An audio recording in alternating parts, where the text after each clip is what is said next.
Richie Furay on a very troubled drummer who worked with so many people, Derek and the Dominoes, Steely Dan, Jim Gordon. Jim, as we talked with Jeff Skunk Baxter, murdered his mother. And back then it was undiagnosed schizophrenia. We asked Jeff Skunk Baxter, as we've asked many artists, but this time Richie Furay on Jim Gordon.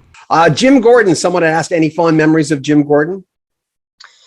Man, Jimmy, what a guy. I mean, just one of the greatest drummers that he was like such a musician. I can't even tell you that. And to be having him go on the road with JD and Chris and me and with Paul and Al, oh gosh, it was just wonderful. And what a sad story, because Jimmy, I remember at one concert, I don't know where we were playing, but Jimmy had decided, somebody came along and offered him something, before a show. And all of a sudden we're doing this song. It was one of my songs. It was a song called Believe Me.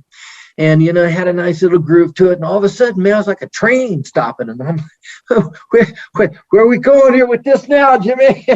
I look back, man, and it had overtaken him, And Jimmy had a way of abusing himself in that way, I mean, he just had issues there, and he just couldn't say no. But when he was when he was sober, straight, whatever you want to say, you couldn't have met a nicer. He was a big teddy bear. You'd love him. But there was those moments, that he had when that wasn't the case, and I feel very bad about that, But yeah. Do you have any old songs that you haven't touched maybe in 40 years? Do you still have, and two-part question, two parts. And have you kept notes about stuff? I mean, the documentary is coming up. I mean, obviously the calendar pages in your head are going back. Do you have old songs, and did you keep notes back then, or journals or anything? Didn't keep any journals, any notes, each day as it was. And as far as old songs, I've never been what I would call a prolific writer. And so basically, I've got little bits and pieces of things, but nothing that I would call a song. But I got, songs I look forward to as I write, so I'm still, even at this day, I'm still writing songs, and so it's more looking this way rather than picking up back there. Talking to you, I feel like I'm talking to a guy who is 30 years younger, because why? Because I talk to guys who they come up with a word. I'm 62, like I told you. And sometimes I'll go to say something on live. I do a lot of live feeds, and the word just ain't there.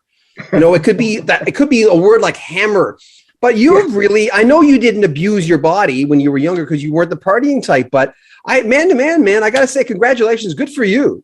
Because that will keep you going for years. I short circuit, man. I hear beep, beep, beep, beep, beep go off a lot, in my head, and I can't get that out. Nancy, help me. What word am I trying to think of here? Stephen Miller writes, hi, thanks for the opportunity to ask Richie a question. As a 45-year-old fan, a long fan, I've enjoyed all the music and just pre-ordered in the country. My question is, does Richie plan on releasing any Christian-themed music in the future? Thanks, from Steve. I never want to say never. For the last several years, I've just been focused on this project. And yes, I have thought about maybe doing another. I have really two in my father's house, and I am sure that I like to call devotional. People say Christian, but you know what, man?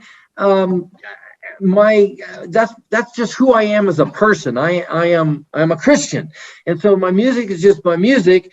If they're thinking, this person is thinking more of